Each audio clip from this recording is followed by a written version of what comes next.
Okay.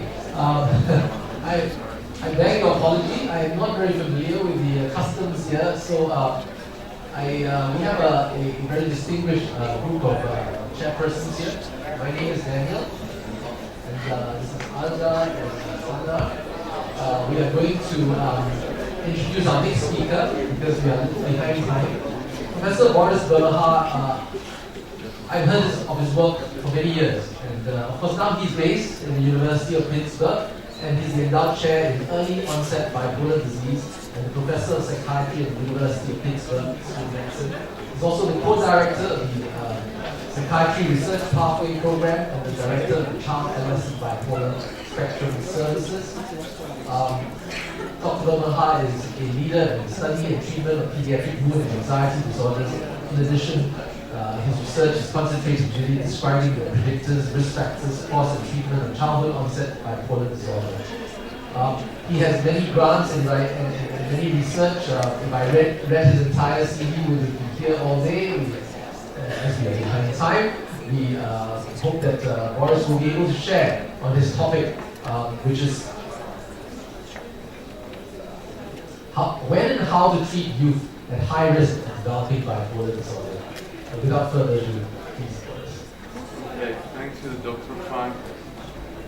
Sabah al-Noor, Salam alaikum. It's a pleasure to be here. Then I want to thank Professor Musa, Professor Ahmad Alim, Dr. Radwan, Dr. Gaber, and also Professor Mohammed Salim, because you invite me to come and share a little bit of what we are doing, but also to know your beautiful culture and excellent history here in Cairo, and to eat the best hummus and falafel.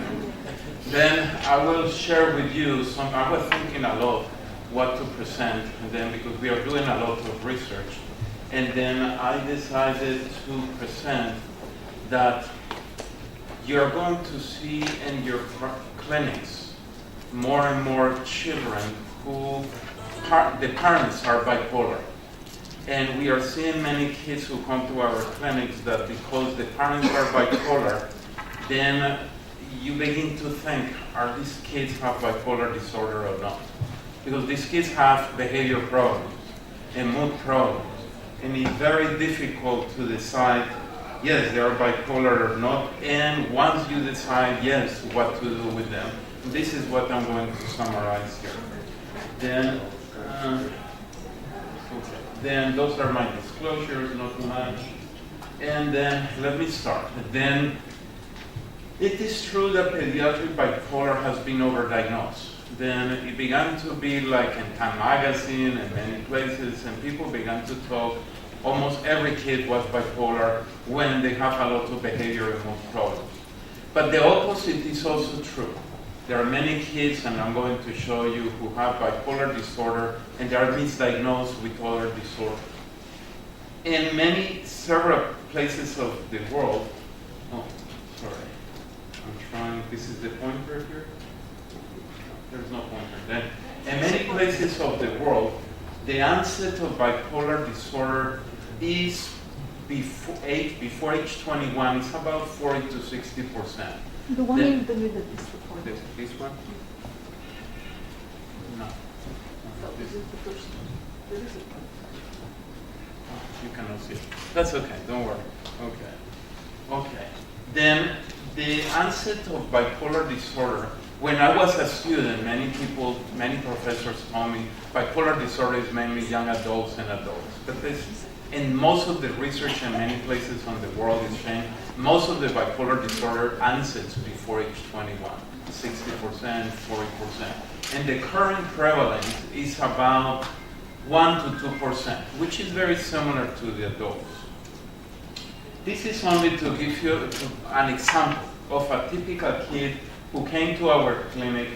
I didn't do this, that's actually the father of this kid who is an engineer. He was tracking his mood. Then at the beginning, this kid, for example, in the middle is 0, 10 is his mood is very high, and -10 is very depressed. Then this kid, for example, was showing mild depression, and when he came to us, He was having an episode of mania. He was running in the school, telling the teachers how to teach, telling the person who cleaned the school how to clean, chasing the girls, and that's the reason he came back to it, because people were beginning to be afraid of him. And then he was expelled from school because nobody understood what was going on. People didn't understand. Okay. No, but you cannot see it. Yeah, it's on Yeah, it's this screen. Okay, don't worry. That's okay, don't worry. Yeah, it is the screen. Okay. Okay. Then this kid, for example, came to us and he was very manic. And then the parents didn't want treatment. Then he went into a depression, typical depression, don't go out of the house, etc. And then he got another period of mania. We have to talk to the school, to the teachers, that it was not the fault of the kid. It's no one's fault. It's not the fault of the parents, not the kid. And then we treated, this kid is now, when I treat him, he was 13, he's now 30 years old. And he has been taking lithium for a while and never have a period of mania or depression. Then he's doing a normal life like any other person. This is a more difficult case that you're going to see in your clinic. I didn't put the age because I want you to think. Actually, I saw this kid in Dubai. This is a kid who was having a lot of problems. They didn't know what to do at school. And I was in a conference in Dubai and they asked me if I can see the kid. I saw him. And this is a kid who ODD is oppositional defined, a lot of behavior symptoms. And he has ADHD. He was super hyperactive and oppositional with temper tantrums, and he was treated with many medications.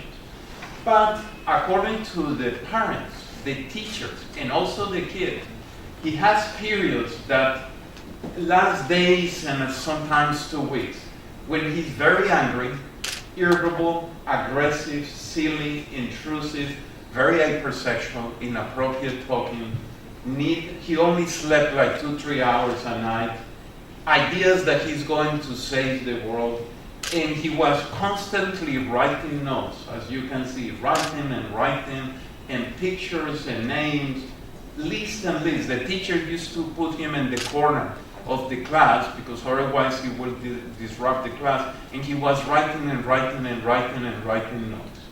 He also had periods of depression, feeling down, fights at school, isolation, sleeping too much. Sometimes he said that he has a voice that he's going to hurt himself and others. And when I asked him, it is true that you have these voices? He said, maybe it's my imagination, but they look very real. Then he has these periods up and down, and in between he was ADHD. If I ask you, if this person is, let's say, 25, how you will diagnose this person? Periods of up, periods of down, some ADHD. How you will diagnose this person? How you will? Anyone? Yalla. Anyone? Bipolar. Now, he's 9. Then the problem is that, yes, bipolar is not frequent at this age, but if you don't think, you don't see it. And this kid was treated for several years with medications for ADHD, etc., but no one was daring to diagnose him as bipolar.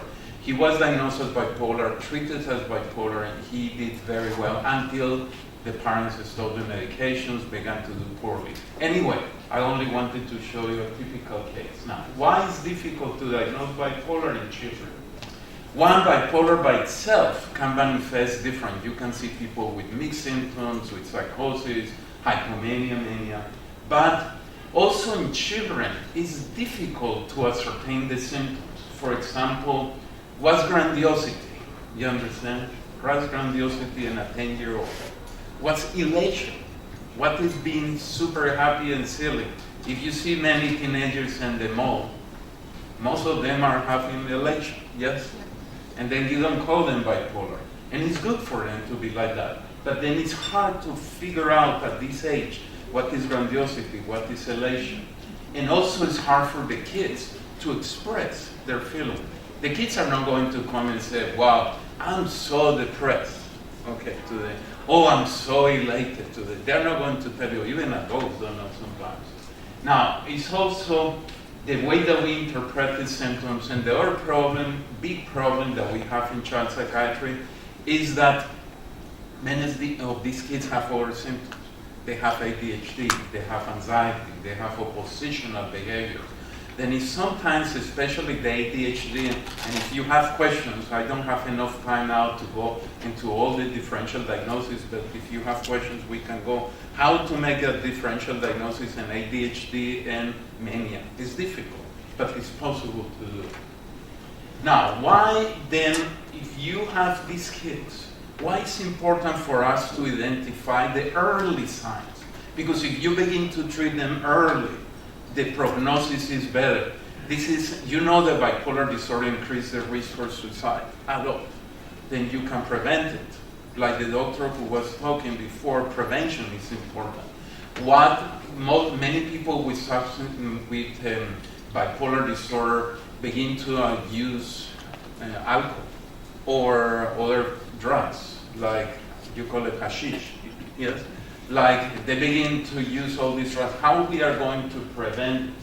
Then how we are going to avoid that the illness will start, or at least delay until the kids will be cognitive and emotional development. Then there are not too many studies, and that's the reason we decided to do a study, and Dr. Salim knows the study because he was in my clinic for 2 years, yes, 2 years, okay. Then we did a study called the Pittsburgh Bipolar Offspring Study.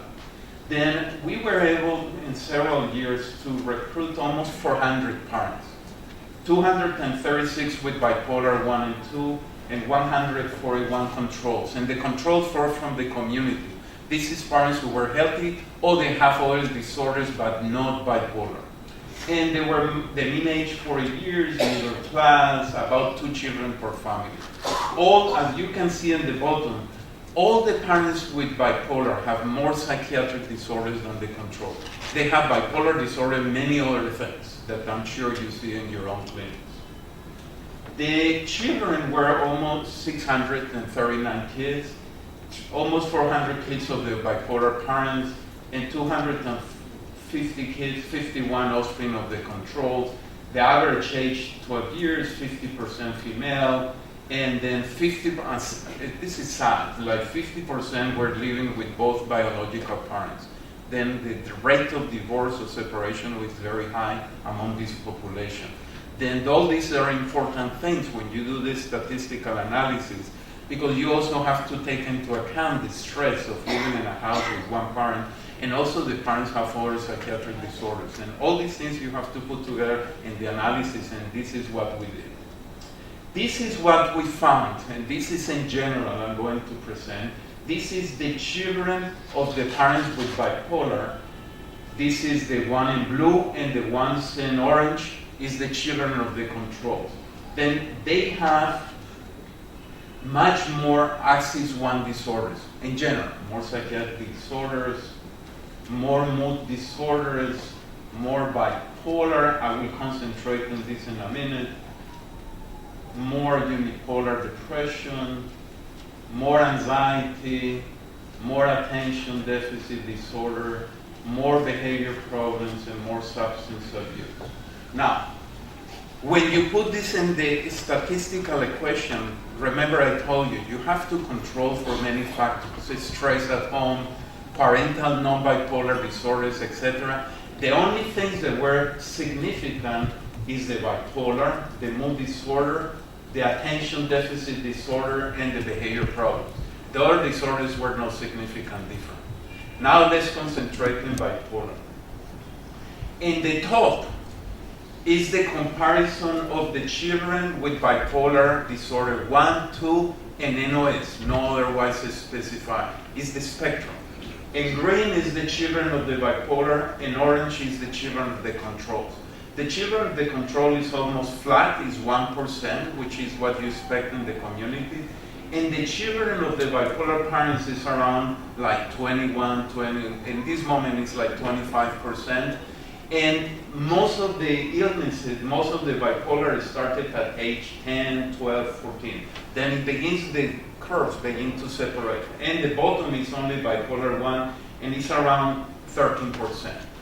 When you control for everything, this is what you find. Then children of the bipolar parents are at specific high risk to develop bipolar disorder. And we knew this, but there is no studies in small kids. And this is, I think, one of the first ones. Now, this is very important. This is only in the children who develop bipolar. In blue are the illnesses that started before, and in orange are the illnesses that started after they develop bipolar.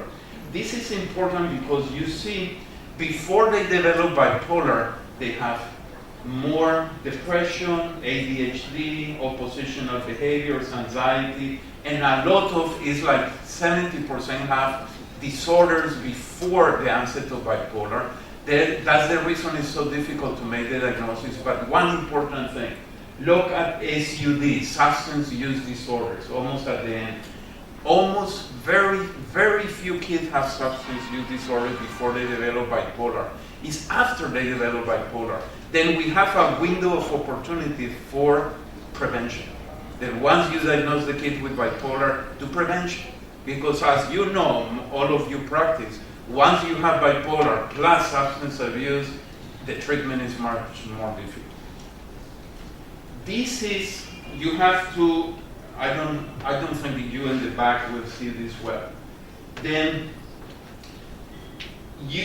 and the axis X is time proximal to the bipolar. Then it starts minus 10 years, minus 8, minus 6, minus 4, minus 2, 0. 0 is when they develop the bipolar. Then we have been following these kids for 15 years. I'm presenting only 10 years. And the first figure is like depression and anxiety. In orange is the kids who develop bipolar, and the blue is the kids of the bipolar parents who did not develop bipolar. Then the kids who are going to develop bipolar, they have significant more depression and anxiety all the time. In the middle is mood lability, affect lability. And as you can see, the children of the parents with bipolar who develop bipolar have more mood lability all the time. In the third one, in the bottom, this is an important one. This is children of the bipolar parents. With the time, they begin to develop more and more manic symptoms. And then you see minus 10, minus 8, minus 4, and minus 2. Then manic symptoms begin to increase, and boom, they develop the bipolar.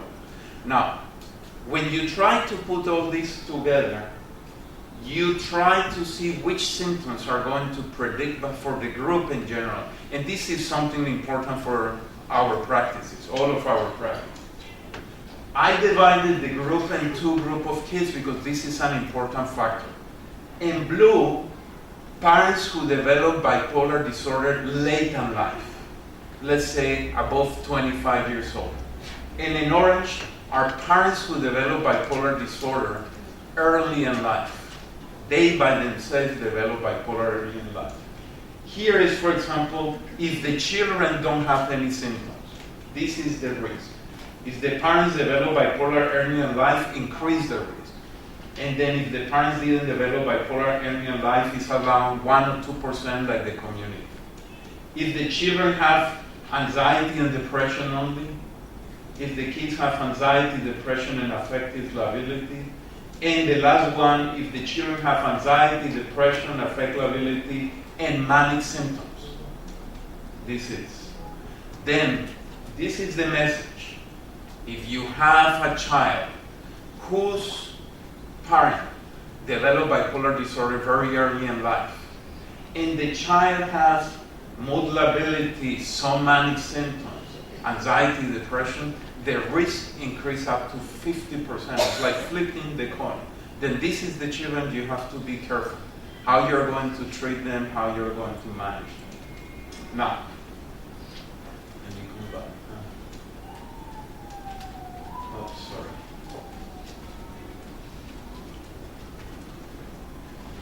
This analysis that I present here is for all the group. It's like the doctor was saying, globalization. But medicine is becoming more and more into the individual. Have you heard about risk calculators, any one of you, in practice of medicine? Who have heard about risk calculators in medicine? Raise your hand. Because I want to know how many. There's a few of you. Yeah? Okay. Then let me show you how it works. This is only an example. For example, I'm going to talk about, I'm going to have a heart attack. Yes? Then there are risk factors. My age, sex, the severity of the illness, the blood pressure, the diet, I do exercise or not, I'm watching TV all day and eating shawarma, and then pita and falafel all the time, or I'm doing exercise, I'm healthy or not. Then your family history of heart problems, then you put this in a calculator. It's a mathematical tool that you put this, and then it gives you a risk estimate. It gives you like a score. And with this score, you have, for example, your risk to have a heart attack in 5 years is 20%. Begin to do something. Or your risk of having a heart attack is 1%. You're doing well. Or your risk of having a heart attack in 5 years is 50%. Run. Do something now. Then in medicine is beginning to be more and more.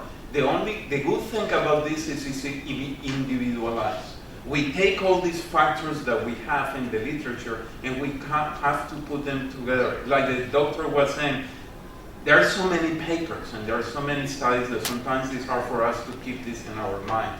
Now, we still, without the risk calculator, like in the study that just presented before, we can do something. But this is beginning to help. For example, in my family, I have many people with glaucoma. And then my eye pressure is a little bit high because I have a thick cornea. Then they want me to treat me with drops. But then I went to another place. They opened the computer, they put the risk calculator and say, my risk to have glaucoma is about 5% in 10 years. Don't use anything. I was so happy because I don't have to use any medications. But if without the calculator, I will be now taking something. Then we decided to do the same, and I'm going to present this very quickly because of the time. We decided to do exactly the same in bipolar. And we created a risk calculator that you can see it in this website. Don't use it yet. Don't use it. I'm only giving you an idea where we are going. Then for example, for these kids, you have a kid in your clinic, you put a score in mania and depression and mood ability, anxiety, etc. The age of the child, the age of the parent, etc. And it's giving you a risk.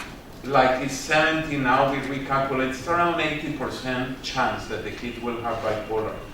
This has to be reproduced. Don't use it, that's the reason, it's a curiosity now.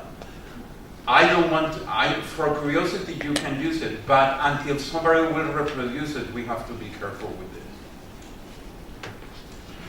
Okay, the good thing is also with the risk calculator things you can put, in the future you can put genes, if we are going to have genes for bipolar, and also you can put like neuroimaging, and that's what we are doing now.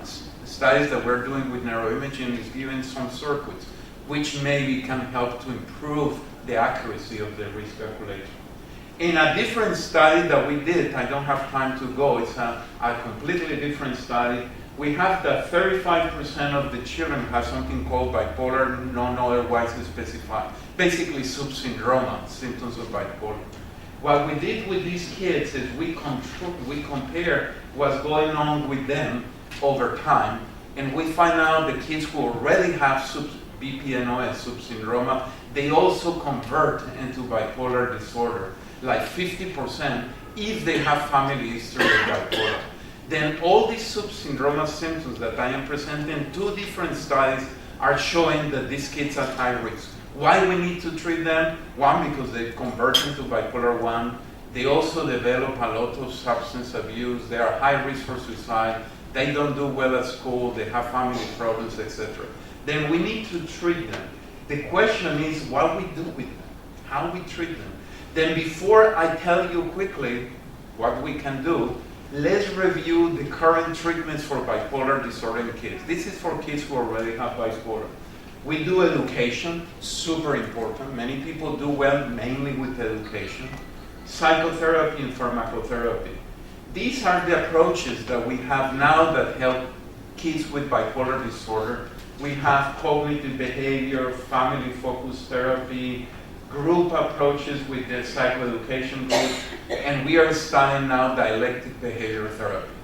Regarding medications, in bipolar in kids, the mood stabilizers, but the response is 50 to 60%. We just published a naturalistic study that showed that similar in the adults, lithium appears to reduce the risk of suicidality in bipolar, in aggression, in depression, and poor function.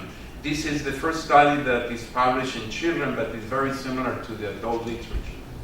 There are also medications that we use for bipolar in kids that have been shown positive studies, double-blind controlled studies. I'm sure you have several of these medications here in Egypt. This is only to summarize. In placebo is the pink, low dose is green, high doses is blue. The high doses tend to work the best for most of these medications. And the pharmacological trials for depression, there are very few. Most of them are open, then you have to be careful with the results. The only one who was a double-blind was with lurasidone that showed that works for bipolar depression in kids acutely. However, this is a very brief summary of what we have to treat children and adolescents with bipolar. Can we apply this to the high risk?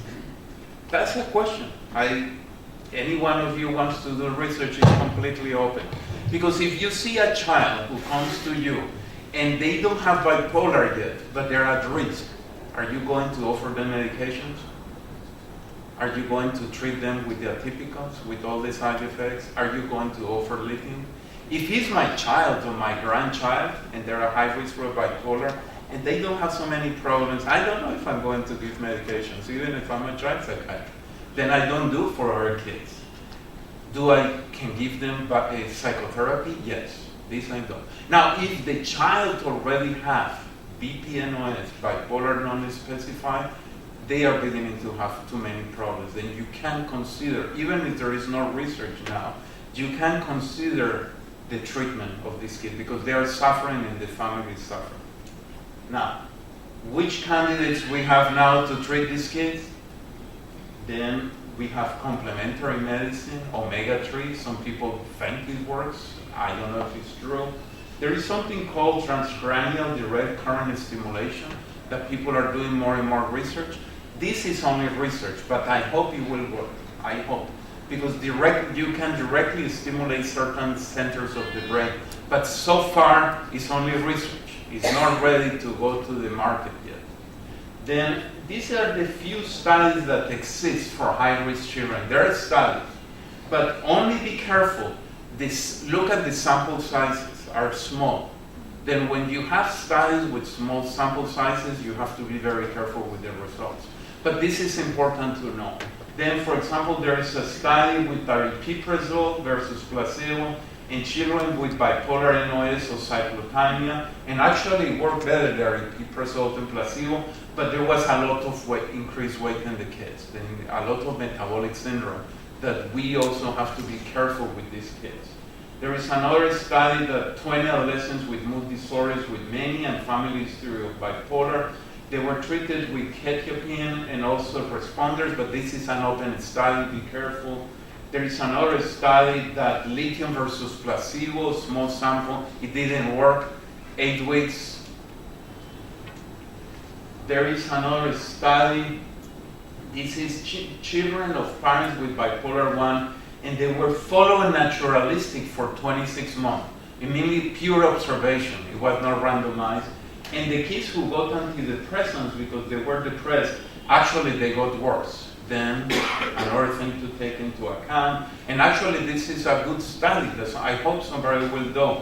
What happens when you treat children of parents with bipolar disorder with antidepressants? Because, for example, many of these kids have depression or anxiety.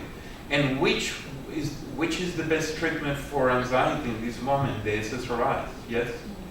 But then do you give an SSRI to a kid of a parent with bipolar disorder?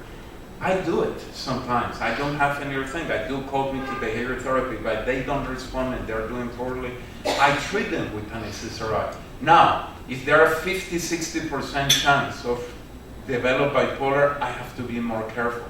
And I hope somebody will prove that the risk calculator is going to work, because if it's going to work, I will be able to I calculate the risk for the individual, not for the group. For this specific kid, I can calculate the risk, and the risk is 80%, I definitely don't treat with antidepressants. But if the risk of this kid is 5%, yes, I will do it. Then you always have also the kids, especially at this age, to weigh the benefits of the risks of the side effects. Because kids are more sensitive to side effects. For example, with the atypical antipsychotics, kids tend to increase more weight than the adults. And then the other medications can produce a lot of problems that you have to take into account. What about psychosocial interventions, which is the one who I will recommend as my first step? There are studies. We did a study with family-focused therapy, is FFT, for 4 months, and we showed that family-focused therapy helped to recover more from mood symptoms, especially depression. It helps to prevent the depression. We are doing a study with interpersonal and social rhythm therapy, and also a pilot with mindfulness cognitive behavior therapy. And then the interpersonal and social rhythm therapy is important because it's the one who is teaching the patients when to go to sleep, the circadian rhythms during the day. And sometimes it's very difficult to apply, especially in teenagers, but you can work with this, and there are some studies beginning to show that you can help regulate the mood. Then this study is also big. It's 165 kids, and they do something called multi-family psychosocial psychotherapy, and they compare for waiting lists for 18 months. And actually, they showed that the children who did the family psychoeducational psychotherapy have much less conversion into bipolar 1 and 2 than the waiting list control. Then you still have tools how to help these kids. Then the other question that we have is these children, they don't only are at risk to develop bipolar. They have other disorders. They have ADHD, as I mentioned before, ADHD, behavior problems. How do you treat them? Do you treat the ADHD with stimulants? I do. You have to. If you don't treat the ADHD, they don't do well. Then you treat them, but you pay attention. You follow them not once a month, maybe once a week at the beginning, or even we give our cell phone numbers to our patients, and so far they use it extremely well. And they text us because the kids don't like to call anymore, or they don't even email. They text us and say, I'm feeling good, I'm feeling bad, and then you can modify the treatment with the stimulants according to what they are doing. But this is something that there is also no research. And for somebody who wants an idea to do studies, this is a wonderful thing to do. Then to summarize, youth of parents with bipolar are at specific risk for developing bipolar, but important, most of them don't develop bipolar. In our studies, like 25% develop bipolar in 15 years. It means that 75% did not. Okay. If, however, if they have a lot of mood lability, depression, anxious symptoms, subthreshold mania, and their parents have early onset of bipolar, they're at a very, very high risk to develop bipolar disorder. If replicated, the risk calculator can be a tool, an extra tool. It won't replace us, but it's an extra tool that we can use to personalize the treatment of any child and adult. early identification of prodromal symptoms may delay the onset of bipolar. I wish we can prevent completely. I don't think we are going to be able, but at least delay until the brain of the kids mature and they were able to finish at least college and have like cognitive and emotional maturity to cope with the illness. Treatment of bipolar NOS, of the subsyndromal bipolar, is very important because these kids convert into bipolar very often and they have a high risk for substance abuse, suicidality, etc. But there are very few studies how to treat this subtype of bipolar.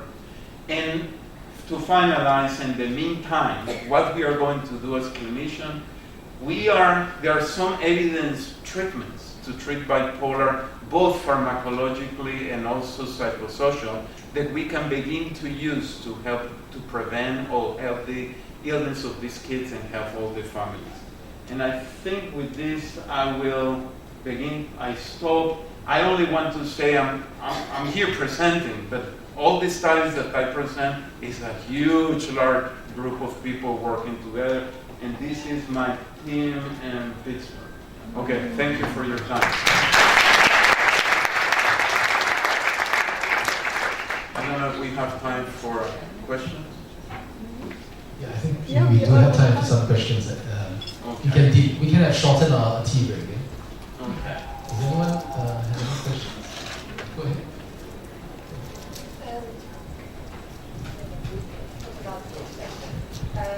I'm asking about treating bipolar using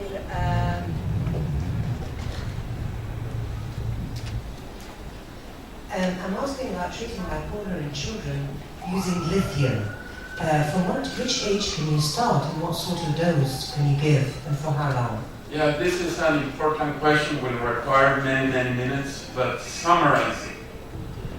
We are beginning to give lithium ages like 10 and above, and it depends on the case. For kids who I really, really believe these kids have bipolar disorder, and their typical symptoms, like the kids who I present, then one of the best treatments for them is lithium. But lithium is a wonderful medication, but it's complicated. And it requires blood tests that I hate and kids hate. Then I don't use it very frequently. And you have to be careful with all the thyroid, the kidneys, etc., etc. And it can be toxic if you don't manage this well. Then for children and adolescents who have typical symptoms of bipolar, who have not responding well, then I offer them lithium. And in our clinic, we do it more and more frequently because they're doing very well. But you have to follow them very carefully. Now, I don't feel comfortable prescribing lithium for a child who may be bipolar, maybe not. Then I'm not afraid to tell the parents, it looks like it's bipolar. That's my working diagnosis. And follow the kids over time. Because the diagnosis of bipolar is not cross-sectional. The diagnosis of bipolar is longitudinal. And I have kids in my clinics, for example, that I have been following them for 6 months or even 1 year before I say is bipolar or is not bipolar. And I have kids, for example, who say they're not bipolar. Come on. I would treat them, they're not bipolar, and after 6 months I say, oops, they are bipolar. And the opposite is true. Kids who come and looks like very bipolar, and after 6 months and 1 year, they are not bipolar anymore. And I didn't have time here. We have our studies. Remember that, I'm beginning to go on the side, I'm sorry. Then remember when we were kids, residents, and then they told us that bipolar is an illness for lifetime. And once you get bipolar, you're bipolar for the rest of your life. We are beginning to find that this is not true. Around 30% of, even 40% of the children with bipolar that we have been following them for almost 20 years don't have bipolar anymore. The illness disappeared. Why? I don't know. But this happens in medicine. How many kids you see with seizures when they're like 5, 6, 7, 8 years old, and when they're 20 they don't have seizures? Or Tourette's, or arthritis. You see the arthritis, the juvenile arthritis is very bad. When they're 20, they don't have it. Why bipolar not? We are beginning to see then. Why I'm thinking about this, because you have to be careful. We sometimes treat these kids with lithium, they do well, and they stay lithium forever. And these is kids who are high risk to have side effects. My question is, how do you calculate the dose? Because is it per kilogram, the dose of lithium? Because in adults you could start with 400 and increase the dose. What about in children, a 10-year-old? How do you calculate the dose? According to the blood level. Okay. Exactly like the adults. I'm going to mention one small study that has to be reproduced. Then they compare children, adults, and geriatric patients, old people. And they give them lithium to all of them. And they measure lithium in blood and the brain. For the same amount of lithium in the blood, children have less lithium in the brain. What it means is maybe, I'm saying maybe, lithium may need higher levels in blood in order to have the same levels like adults in the then maybe kids need higher dosages. But for now, we use exactly the same like adults. And you go with blood levels. Then you want to have the kids in 0.7, 0.8, 0.9, depending on the kids. We have kids with 1.1, 1.2, unless they have side effects. Kids tend to have less side effects like adults, like polyuria, polydipsia, less than the adults. But you have to be very careful. How long have you used the lithium for? How many years have you used it for? We have been using, we opened the clinic like, 30 years ago. Then we have been using lithium. No, what I mean for each patient as a maintenance dose. Depends. This person who I present here, 13-year-old boy, he has been taking lithium. He's like 30-something now, and he's doing very well. It depends on the case. I cannot tell you in general. Each person is an individual. I have people who have taken lithium for 5, 10 years, and because what I just said now, that it looks like some people outgrow the bipolar, I have many patients who slowly, I stop the lithium, and they are doing very well. You understand? Very well with nothing. Only to give you a very quick, do I have time? A very quick anecdote of how much we don't know. I treat a 12-year-old girl who had classical bipolar illness. Classical. If she's not bipolar, I give you my diploma. You understand? And then she has 2 episodes of mania, running in the streets, singing, and the plane she was singing and dancing, and spending a lot of money, sleeping 2 hours, 2 episodes of mania like that, and like 3 or 4 episodes of melancholia, depression with melancholia. We treat her with lithium. I think she took Abilify, and she's extremely anxious. She took Prozac too. Without Prozac, she cannot live. After a dose of 20 milligrams, she gets manic, but below 20, she's very good. She's now, I don't know, she's like 40 years old in this moment. For the last 6 years, she has been taking 20 milligrams of Prozac, nothing else. Where is the mania? And she was bipolar. She doesn't have this anymore. Then why I'm going to keep her in the lithium? But each person is different. There are patients who, when I stop the medications, they begin to cycles again. Then very quickly I have to treat them. But there are people who don't need them. And I'm not the first one talking about this. If you go and read the book of Kreplin, 1920, he followed 900 patients by adults with bipolar disorder for I don't know how many years, 50 years or something. You read his book, like there was a proportion of subjects, a very significant proportion of subjects that were completely free of symptoms for years and years and years. Sometimes he said there were patients who have 1 cycle every 30 years. Then there is a subgroup of people with bipolar that maybe they don't need to be on medications all the time. But then you have to use your clinical wisdom and continuous follow-up to know who is who. Because we don't know exactly, we don't have the crystal ball. And in this moment, neuroimaging is not helping yet. Neuroimaging is good for research, but it's not ready for the clinical practice. Thank you very much. Okay, any more questions? No, I think it's time For the coffee break. Ah, In the coffee break. in the coffee. Thank you very much, Okay. Professor Birmaher, for such a comprehensive talk about bipolar disorder. I think everyone needed to know all the details about bipolarity in children. The spectrum of bipolarity is very important, and looking into high-risk children is as well. So thank you very much for your